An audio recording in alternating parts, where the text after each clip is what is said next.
Boa noite, seja bem-vindo à nossa conversa. E hoje falaremos sobre identidade. Mas afinal, quem é você quando ninguém está olhando? Quando não existe aprovação, status ou aparência para sustentar quem você é? A identidade talvez seja uma das maiores crises do ser humano. Porque muita gente passou a vida tentando se pertencer ao outro e esquecendo de si. Se quer entender, fique aqui.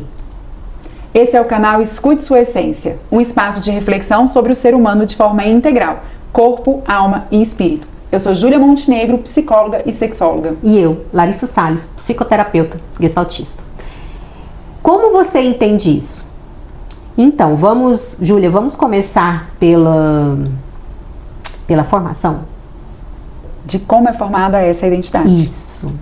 Eu penso que quando o ser humano nasce, ele já nasce em simbiose, né, com a mãe. Isso. É como se fosse uma extensão do outro. Então ele acha que é uma extensão dela. Não se reconhece ainda a sua identidade. Com o passar, ele vai crescendo e vai se relacionando com o outro, com a outra pessoa, ele vai formando a sua identidade. Sim, e essa identidade, ela vem de várias contingências, porque a essência da pessoa, do ser, está ali, a essência. A identidade é uma formação que ela vai se identificando com as experiências, ela vai captando e vai selecionando.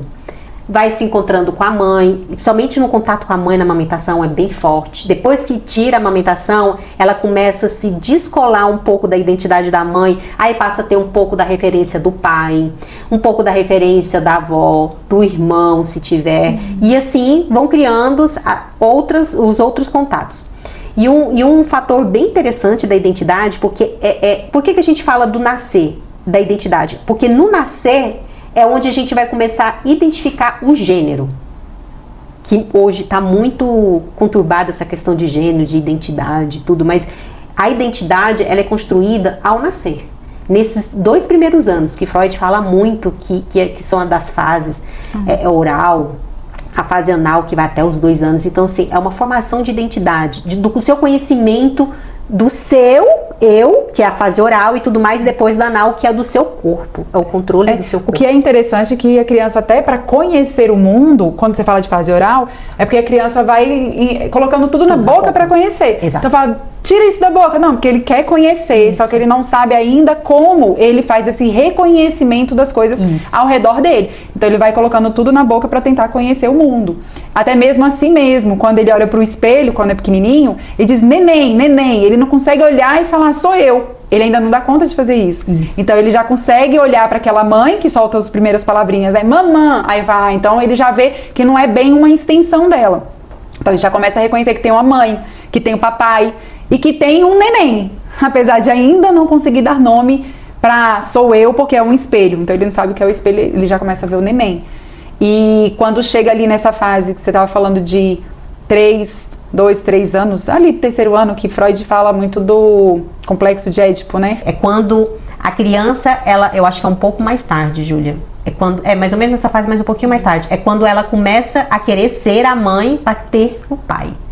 Ela começa a ver o pai como um namorado, tipo assim, eu vou... Então, quando é uma menina. Isso. E quando é um rapaz, o menino, ele se identifica, tá vendo o nome? Se identifica com aquele pai. Então, até mesmo a gente, na prática, a gente vê, quando a menina tá se identificando com a mãe, ela põe o salto alto, ela quer botar o batom, ela anda assim igual a mamãe, ela quer ter o cabelo parecido, e com o pai também. Então a gente tá falando de uma identificação. E isso vai fazendo parte da sua identidade. Exato. Mas até antes disso, quando ela começa a reconhecer o corpo, então ele já dá uma olhada e fala, aqui, piu-piu, né? Aqui tem um pinto, aqui tem uma vagina. Você já começa pelo gênero identificar com aquilo.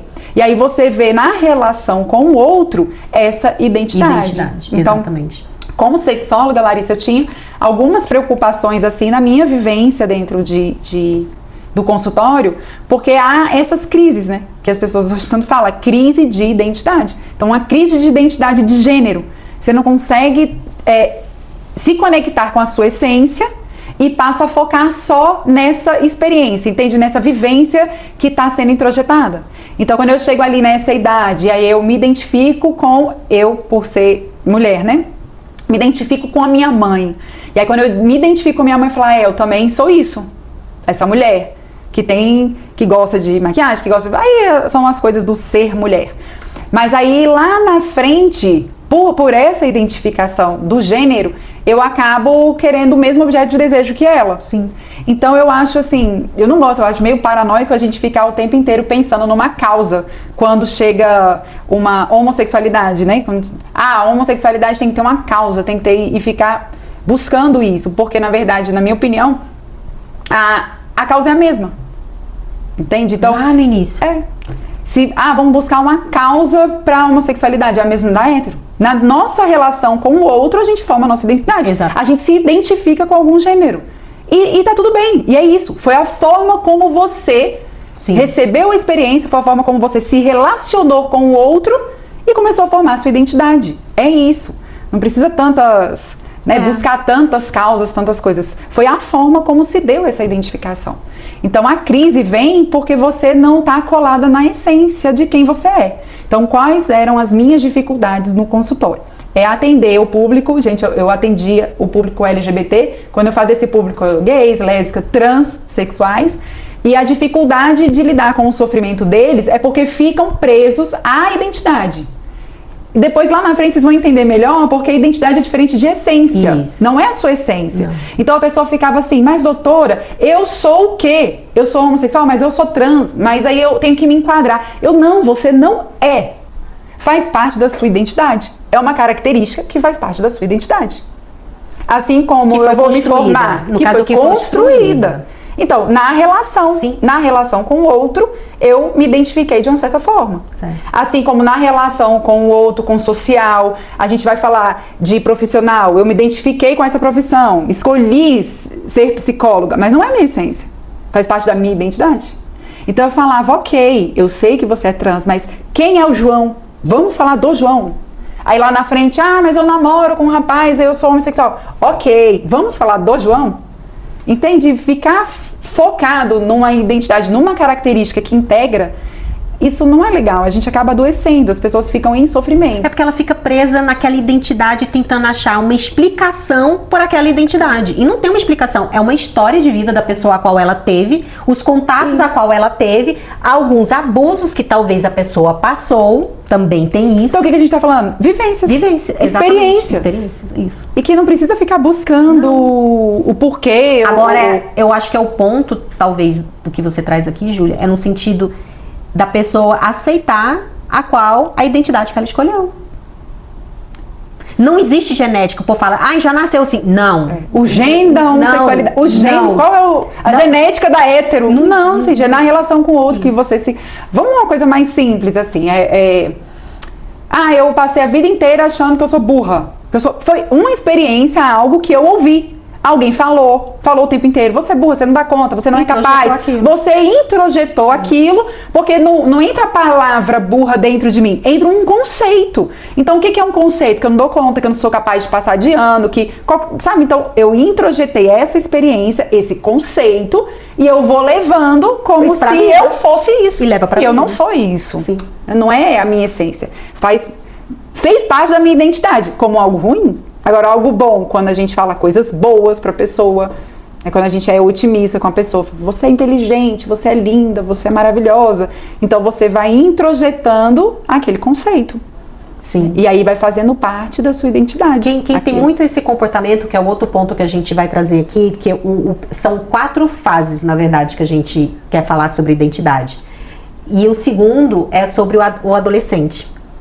O adolescente é uma das fases, né, mais complexa, porque ela não é criança e não é adulta, mas ela está tentando encontrar a sua identidade fora daquela relação familiar a qual ela tinha. Dela fala assim, eu sou Larissa, eu não sou a minha mãe, eu não sou meu pai, eu não sou minhas irmãs, eu sou a Larissa. E essa Larissa é o que vai carregar pro resto da minha vida. E é uma responsabilidade na sua essência tão grande, falar assim, aqui é o marco de muitas decisões para minha vida. Decisões de faculdade, decisões de trabalho, porque é o começo da sua vida adulta, de uma certa forma, assim, decisão que vai ser tomada para o início de uma vida adulta. Então, assim, muitos ficam nessa guerra, nessa ebulição existencial muito grande. E é onde há o maior conflito entre famílias. E como lidar com isso? Como resolver esses conflitos e do pai olhar para o seu filho na sua essência, não na sua identidade, mas na sua essência. Porque se o pai olhar para a identidade, vai ter conflito. Porque ele não tem identidade ainda formada, ele tem várias identidades. E muitos adolescentes, eles costumam ir pelo que o outro está fazendo para poder testar a sua identidade. Do fumar, do se drogar, do transar também. É isso que você falou, são testes. São testes. Ele vai reforçando a identidade dele. Sim. Na verdade, com o passar ali na infância, ele vai introjetando as experiências. Então, ele vai formando a identidade dele na relação com o outro. Quando chega na fase da adolescência, ele quer reafirmar aquilo. Então, às vezes, o próprio adolescente, já está com uma identidade formadinha e o pai e a mãe olha ou não gosta daquela identidade, ou queria que fosse outra coisa. E aí vem um conflito mesmo. Eu lembrei de uma fala de um professor, do Ítalo Marcilli, que ele fala uma coisa, eu nunca esqueci. Ele fala da beleza da adolescência, que muita gente fala que é o aborrecente. Ele disse, não, gente, eles não são nervosos assim à toa. É porque, aí ele dá um exemplo assim. Quando eles são crianças, a gente olha, se é criança, você olha para pai e mãe e vê heróis. Isso. Então, nossa, minha mãe é incrível, meu pai é o meu herói. Herói mesmo. A gente tem superpoderes, a gente faz tudo, a gente é o máximo. A gente não chora, a gente, nunca vi meu pai chorar, nunca vi meu pai, ele é muito forte. Então, a gente tem uma referência ilusória de herói e não de um ser humano, que tem suas mazelas, seus vícios, suas quedas. Quando chega na adolescência, ele começa a afirmar a identidade dele, mas ao mesmo tempo, ele começa a ver que, nossa, eles não são heróis assim, como eu imaginei. São falhos também. Isso, eles são humanos. Sim. Ele começa a olhar para o outro e falar, caramba, é um outro ser humano igual a mim. E aí, desculpa assim o termo, sabe? Eles são uns bostas. Tipo, igual. Aí você, é aí que eles ficam revoltados e, sabe? Como assim? Como assim? Aí vem a tal da aborrecência. Não, eles não são aborrecentes. É que agora eles estão vendo vocês do jeito que vocês realmente são. Essência. Do jeito que realmente são.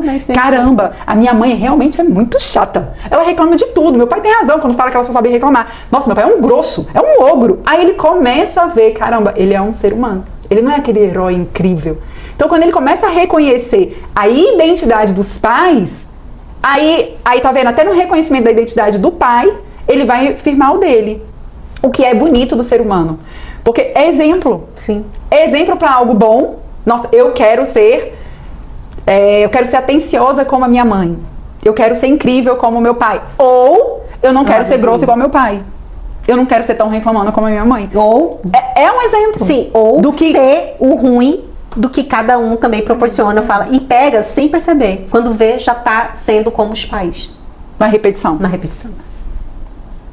Mas é bonito demais essa formação. Se a gente parar, ver beleza assim, profunda, né? Da sua formação nessa relação o tempo inteiro com o outro. É o tempo todo. Assim, então, quem eu sou? Quando diz assim, minha mãe às vezes diz, a culpa sempre é da mãe. A culpa por isso e isso é sua, mas a culpa por ter dado certo, porque atrás fiz curso, sou inteligente, sou uma boa moça e tive família, também é sua. Sim, é mérito. Eu vi que você fez isso e quis copiar o que é bom. E vi o que era ruim, que eu considerei ruim e quis não fazer. Isso é muito bom. É um exemplo sempre, né? Do que fazer e do que não fazer. É em tudo. Então, é na relação com eles que a gente vai formando a nossa identidade. E quando a gente fala pai e mãe, também, Larissa, é bom pontuar que não é só o pai e a mãe biológico. É quem faz a função, né? Quem faz a função, ali, o papel de mãe e o papel de pai. Quem fez essa função materna? Quem fez essa função paterna?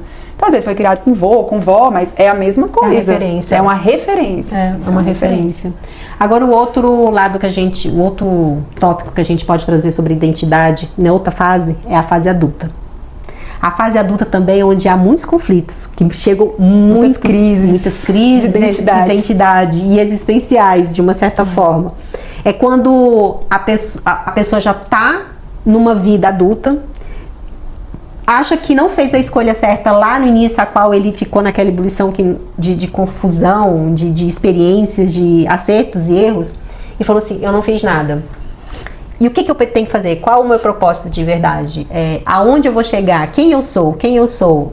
E é uma das maiores crises também que acontece de chegar no consultório, Júlia, é a crise profissional. É muito comum, depois dos 30, mudar de profissão. É muito comum. Se forma lá entre os 24, 23, 24, 25 anos, trabalha com um período quando chega nos 30 anos, assim, a pessoa, não é isso que eu quero. Aí faz outra faculdade. Ou tenta Mas também, olha só, a gente escolhe também, faz uma escolha profissional, uma escolha de curso com 18, assim, quando entra na faculdade. E assim, já é comprovado, né? E não é tão maduro para fazer essa escolha. Já é comprovado. Então faz a escolha, vai vendo, e ao longo das experiências que vão entrando e formando a identidade, talvez ele olha, não é bem aqui.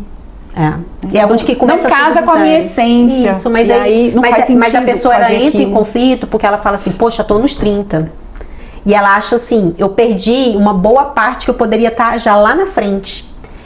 Quando muitos conseguem ter essa sagacidade de falar assim, não, bora lá, eu vou conseguir, vamos que vamos, e vai dar certo. E desenvolve, e roda. Ou aproveita aquilo que fez e faz só uma especialização para complementar numa outra coisa para juntar, ou se não, começa do zero mesmo, com outro curso, com outra formação, com outra cara, com outra perspectiva. Mas é uma dualidade constante. Se vai dar certo ou não. Se não dá certo, fala, poxa, eu não podia ter feito isso, eu podia ter seguido com aquilo. São muitos conflitos, Júlia, que muita gente tem devido a uma escolha que se faz e que às vezes é imposta pelos pais lá atrás, às vezes. Às vezes tem gente que faz o curso e fala, aqui. Que também não sabe quem fez a escolha. Se foi eu mesma, na minha essência, ou quem escolheu foi outras pessoas. Eu fiz porque, meu pai queria, era o sonho da minha mãe. Que não seja assim tão consciente, mas tem escolhas que também são inconscientes. Mas tem algo, eu já vi caso de pessoa falar assim, eu fiz uma faculdade, meu pai que falou, você só vai se for de direito. Aí o filho foi lá, fez o curso de direito, pegou e fez assim, no dia que tá aqui o diploma, não era o que você queria fazer, tá aqui. Agora eu vou fazer o que eu quero. E pegou e foi fazer o que quis. É muito comum isso também. E aí é onde está o time. Às vezes o pai tá achando que tá fazendo uma boa escolha pro filho, ao contrário. Tá tirando ele do eixo dele, da essência, da identidade dele para poder fazer o que ele queria de fato fazer. E ele perde o tempo, daí tem um gap ali, ele vai ter um tempo ali perdido nesse processo. Mas quando tá nessa consciência, ele fala assim, eu vou fazer pro meu pai. Se ele fez isso, a pessoa que nem eu já vi, toma pai, tá aqui, tchau, agora eu vou fazer o que eu quero. O que adiantou? Fez o quê? Para agradar o pai? Porque não serviu para nada. E também... Por que, assim, pra que fez? Aí, igual você falou, pra agradar o pai. Mas eu acho que aí a crise tem mais a ver com o distanciamento da essência. Sim.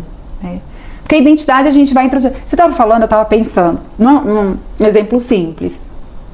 Quando eu cheguei ali na adolescência, que eu fui fazer faculdade e tudo, teve um momento que eu fiz aquele, como é que chama, de se vestir, não é moda, é um personal style. Personal style. Visagismo, chama, né? Isso. Aí eu contratei uma moça pra fazer. Aí então fala assim, que bobagem, contratar uma moça pra ficar olhando seu armário, o que tem que vestir. Mas pra mim foi tão importante porque durante o processo, eu percebi que muita coisa que eu vestia, e eu acho que algumas mulheres vão se identificar, era minha mãe. Aí eu sou uma adolescente que ainda não sei a minha essência pra...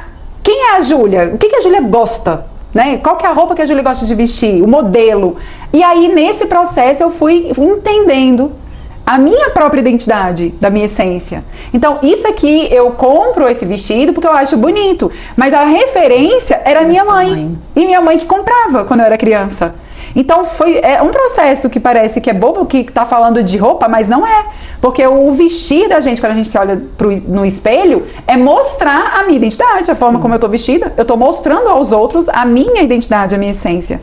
E aí a moça me ajudou nisso, a descobrir a minha identidade. Falei, legal, agora isso aqui, não. Que aí quando tira do guarda-roupa as roupas, eu falei, isso aqui é da minha mãe. Isso aqui é uma ruptura. E aí você consegue identificar o que é meu, o que é da minha mãe, tá vendo? Na adolescência para a fase adulta. E a profissão, a mesma coisa. Tanto de forma consciente ou então de forma inconsciente, que a pessoa escolheu fazer o direito, mas por quê? Porque não fechou o contorno da afetividade e ainda precisa da aprovação do outro. Ele não escolheu porque ele é um cara maduro e realmente decidiu o que quer. E vai enfrentar o pai para sustentar aquilo que ele quer, que ele deseja fazer, dentro do que ele identificou que é bom para ele, que é a escolha. Agora sim, uma questão da identidade que é muito comum também, que a gente trabalha muito, identidade em casais, em Júlia. Nos casais é bem complicado a identidade, quando a gente trabalha em terapia de casal, né, Larissa? Porque na terapia de casal, e talvez muitos vão se identificar com isso, principalmente as mulheres, por causa dos filhos. Então a mulher casa com o marido e tá lá só os dois, e ela tá bem externalizando quem ela é, bem externalizando a essência dela, de agora ser casada, tá vendo? Então ser solteira, e aí integra a experiência, né? Mais uma experiência, agora eu sou casada, é mais uma identidade de casada. Então, nesse estado mudou, né? De solteira para casada. Então já faz parte da minha identidade, o ser casado. E aí essa moça tem um filho e tem outro filho, então agora mais uma experiência, mais uma identidade, ser mãe. E a dificuldade que essa mulher tem é de ver que a identidade dela é tudo isso. Tem uma essência. Exemplo, tem a essência da Júlia. Então a Júlia nasceu, tem a minha essência, e depois foi o que eu falei, né? Eu não sou minha mãe, me distanciei, então eu tenho que reforçar quem eu sou na minha essência. Aí eu escolho uma profissão, ser psicóloga, não é a minha essência, então é a minha identidade, faz parte de mim. Eu introjetei, né, o conhecimento. Aí, se eu caso e tenho filhos, eu sou mãe. Então, ser mãe é uma identidade. E a mulher não consegue enxergar isso. Não. Então, ela chega no consultório e diz assim: doutora, eu não sei mais quem eu sou. Porque tanto tempo de casada e com os filhos, e eu cuido, eu só sei ser mãe. E eu não sei mais quem eu sou. Gente, isso é muito doido, essa frase, eu não sei mais quem eu sou. Como assim você não sabe quem você é? Você continua sendo Larissa. Ah, mas aí eu tenho tantos filhos. Você continua sendo Larissa. Você só introduziu uma experiência a mais com um filho, uma experiência a mais com o segundo filho, e você está colocando para dentro uma identidade do ser mãe. Mas a sua essência, Larissa, continua lá.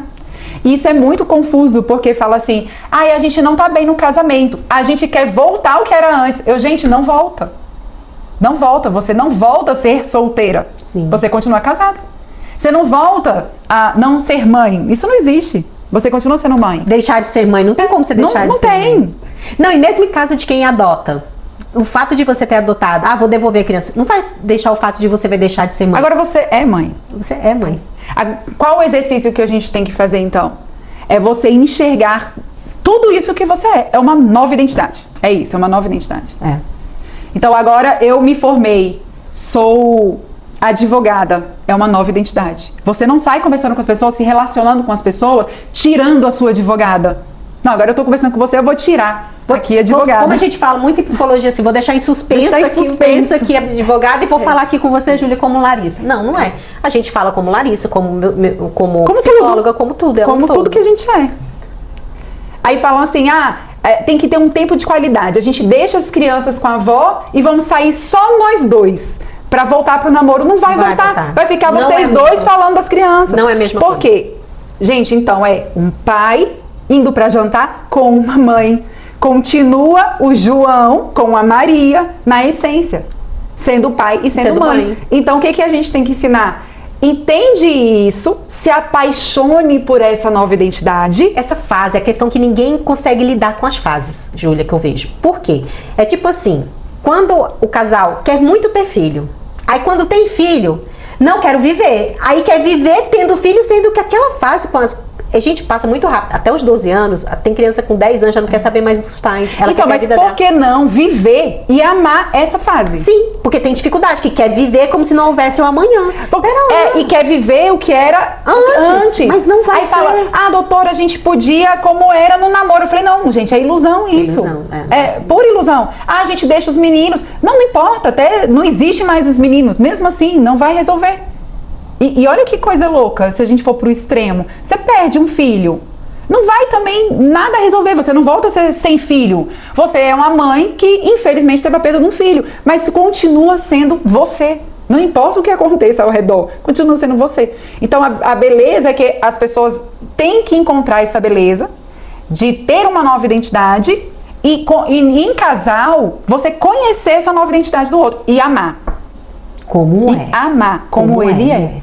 Como é. Nossa, que bom, agora a gente, depois de casado, ele resolveu fazer engenharia. Então agora eu tô casada com um engenheiro. E aí a gente teve filho, agora eu sou casada com um pai. E aí você olha para aquele pai engenheiro, isso. Você olha para aquele pai engenheiro e tal e ama. E ama. Não tentar mudar o outro. Quando agora ficou rico, olha e ama, porque agora é mais um rico. Ou ficou pobre, agora ama. Também. Fique junto. A pessoa continua sendo quem é. Isso. Acho que a dificuldade das pessoas é essa. Elas querem estar sempre... Tá presa a uma identidade só. Pega uma característica, uma experiência e fica fixo naquela identidade. A gente tem que entender que a gente é tudo isso que acontece. As experiências vão acontecendo, a gente vai introjetando, tudo faz parte da minha identidade e eu vou amando quem eu sou. Porque no fim das contas, tem uma essência lá no fundo. Outra etapa da identidade. Que a gente vai envelhecendo. Essa fase do envelhecer também é onde entra o ninho vazio, onde você passou lá do seu nascer, você construiu o seu gênero, aí na adolescência você buscou várias identidades tentando se ajustar, aí na fase adulta você se ajustou, tá lá na sua profissão, tá lá. Aí quando casa, todo mundo vai indo embora. Aí todo mundo vai indo embora e você vai ficando na casa com seu com a sua velhinha e com o seu velhinho. Chamam até de crise do ninho vazio. Eles vão indo e agora? Mas tá vendo? De novo, e agora? Quem eu sou? Você continua sendo quem é. Com tudo agora aquilo. A circunstância mudou. Isso. Não tem mais as pessoas na sua casa. Aí você tem que internalizar uma outra experiência. Sou avó. Sou avô. Então já é uma coisa, algo a mais, uma característica a mais, uma identidade a mais que você integrou ao seu ser. E agora, se você é casado, você olha pro seu velhinho, olha pra sua velhinha e se apaixona por aquela vovó, por aquele vovô. Exato. Não é? Ai, quando a gente era... É bom lembrar. Não, e olhar, lembra quando a gente era só nós dois? Lembra quando os meninos estavam aqui? É saudável a lembrança. Mas a saudade de você querer voltar e que onde você tá não é bom porque era bom lá atrás, aí vem o sofrimento. A crise existencial. Daquele essencial do supõe. Eu não me vejo neste local, me via lá atrás. Não, lá atrás já passou. Se você não aproveitou... Querer voltar, mas... Assim, se a pessoa não aproveitou devidamente o que deveria ter aproveitado na época e agora quer aproveitar, não, pera lá. Então, foque no aqui e agora, na sua velhice e vê o que você pode aproveitar o aqui e agora, que senão você vai perder de novo. O ponto é esse, as pessoas elas estão perdendo o tempo do aqui e agora, querendo viver de outra forma, querendo as coisas, mas vivendo de outra forma, e quando passa, fala, eu queria... Não, passou. E desatento. Exato. Vivendo desatento, como a gente já falou, assim, não reagindo, não vivendo realmente, mas sobrevivendo, a vida vai passando e você vai reagindo ao mundo, e não agindo, e sentindo a vida como ela é, né? Sentindo, aproveitando tudo. Então os meninos eram pequenos, aproveita. Então adolescente, para de ficar brigando e chamando de aborrecente, aproveita. Aproveita. Eles passaram, viraram adultos, tem os netos, aproveita. Sempre estando, quando fala no aqui agora, que todo mundo fala, mas realmente o sentido, é aquele. O único sentido da vida é aquele momento. Aproveitando passou, não tem mais o que fazer. Aí o que você tá no aqui agora é você tentar fazer o que tem de fazer neste momento. E quando a gente fala da velhice, muita gente tem a crise existencial da identidade quando aposenta. O aposentar, quando a pessoa se aposenta, ela fica outro ninho de essência, de fala assim, o que eu vou fazer para servir ao outro? Porque às vezes muitas pessoas usam a profissão para servir. E quando ela perde a profissão, ela fala, como que eu vou servir? Calma, dá para servir, tem muitos trabalhos voluntários. Dá para fazer cursos de habilidades, para você até ter tempo para você se conhecer até mais, ter mais habilidade, mais identidade daquilo. O que eu acho lindo, gente, assim, eu gosto de fazer crochê. Minha sogra me ensinou nova. E a minha irmã agora, depois de 40 anos, ela falou assim, você me ensina? Eu falei, ensino. Ela tá amando, aprendendo a fazer crochê, fazendo crochê. Fazer coisas novas. Habilidade, ela falou assim, e ela falou assim, é terapêutico, Larissa. Eu falo, gente, é terapêutico. Fazer ponto cruz é terapêutico. Bordar é terapêutico. É prazeroso. Você tá ali, você tá contando os pontos e já pensando na sua vida, você reflete em tanta coisa. É uma terapia ocupacional. Mas é terapêutico para você se conhecendo nos seus pensamentos, fazendo um trabalho manual. E é uma forma. Agora, ficar preso, não querer sair, não querer buscar alternativas para você buscar mais experiências para encontrar mais identidade do seu longo da sua vida, porque a velhice não é o fim, mas é um outro processo de entender de que você pode ainda ter mais experiência, é você sair, adoecer e ficar na sua crise existencial. Agora, essa crise, eu estava pensando, eu sempre fui ao longo da minha vida advogado, e agora eu não sou mais, porque parei e não estou trabalhando. Mas igual você falou, você pode fazer outra coisa. Sim. Então, é o que a gente já vem falando do que a gente trabalha aqui na essência, né? É o ter, o fazer e o ser. Então, a questão não é você ficar preso, eu acho que dói mais quando a pessoa está presa no ser advogado. Não, você não é a sua essência. O que você fazia era daquela profissão, de advogado. Mas agora que você não faz mais, como você falou, você pode ser útil de uma outra forma. Então você pode fazer algo. Então a crise e o sofrimento, ele vem mais carregado quando você fica compreendendo o que você tem, o que você faz com o que você é. Você confundir isso. Sim. Você tem. Eu fiz isso a vida inteira. Então se escuta, você fez. Você não é isso a vida inteira. Sim, você não foi, você fez porque fazia parte da sua identidade. Mas você sempre pode, em qualquer momento da vida, resgatar quem você é. Tanto é que várias pessoas chegam um tempo de vida e falam assim, cansei, não vou fazer mais isso, né? Já aposentei mesmo e tal. Mas agora eu vou fazer tal coisa. Tem muita gente mais velho que acaba fazendo uma segunda graduação, que entra para psicologia, que acaba estudando teologia. Sim. E acaba fazendo uma outra coisa. Mas aquela pessoa continua sendo ela da mesma forma. Quando você fala de essência e identidade, o que vem para mim está trazendo uma passagem espiritual, um grande exemplo de identidade para mim é Jesus Cristo. Júlia, porque Jesus Cristo, ele nasceu, ele teve o seu gênero, a sua identidade, ele teve a sua adolescência sendo carpinteiro, tendo a profissão dele lá, vivenciando, estudando, debatendo de igual por igual lá nos templos. Ele passou pelas experiências, pelas vivências que foram introjetadas e ele foi formando a identidade. Poxa, ele é carpinteiro. Aí você fala assim, mas a sua essência não é Deus? Não é divina? Tá, mas a minha identidade que eu vim foi carpinteiro. E ele seguiu com as experiências que ele tinha, do propósito que ele é, quando ele conecta com o propósito, com a missão dele de vir, e ele cumpriu muito brilhantemente o seu papel, e que hoje é referência mundial. Uns aceitam, outros não. Uns creem, outros não. Está tudo certo. Mas que é um grande exemplo de um homem de identidade, ele é. Ele é, gente. E de reconhecimento de quem ele é, da essência dele. Não tinha uma dúvida. Tanto é que não tinha crise. Não, mesmo ele sabendo mesmo ele sabendo quando Judas iria traí-lo, ele ok, eu sei quem eu sou.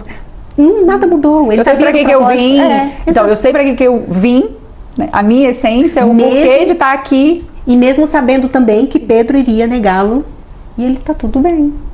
Essa é a identidade que ele realmente sabia que ele era, da identidade dele, da essência dele e do propósito dele. Curioso que tem uma parte que pergunta pra ele, não tem? Acho que Pilatos faz a pergunta, quem você é? Você diz que é Deus? E ele não diz sim nem não, ele diz assim, quem vocês dizem que eu sou? Exato. Porque eu mesma já sei. Eu não preciso nem da aprovação de vocês, nem do reconhecimento de vocês, nada. Nada. Eu sei quem eu sou, eu sei da minha identidade. E aí fica por conta de vocês. Ele é um grande exemplo. Mas assim, vivemos em um tempo em que as pessoas mostram muito de si. Se mostram. Mas elas não conseguem se conhecer. Elas se conhecem muito pouco, Júlia. Infelizmente. Se mostram muito, mas se conhecem tão pouco. E talvez o maior vazio é quando alguém perde essa sua própria essência, dela não se reconhecer. Para mim, eu acho que é um dos piores. Quando ela ela se mostra tanto que ela é, o que eu ganhei, o que eu sou, e não sabe nem da sua essência verdadeiramente. Infelizmente, é muito comum isso. E se esse conteúdo te ajudou de alguma forma, não guarda só para você. Curte, compartilha e segue o canal para continuar recebendo conteúdos que amadurecem e fortalecem você. Aqui toda semana tem uma conversa que vai te edificar de alguma forma. Confira então as conversas anteriores. Temos certeza que nosso bate-papo pode ajudar você. Porque escutar a sua essência também é uma escolha. Até a próxima conversa. Até mais.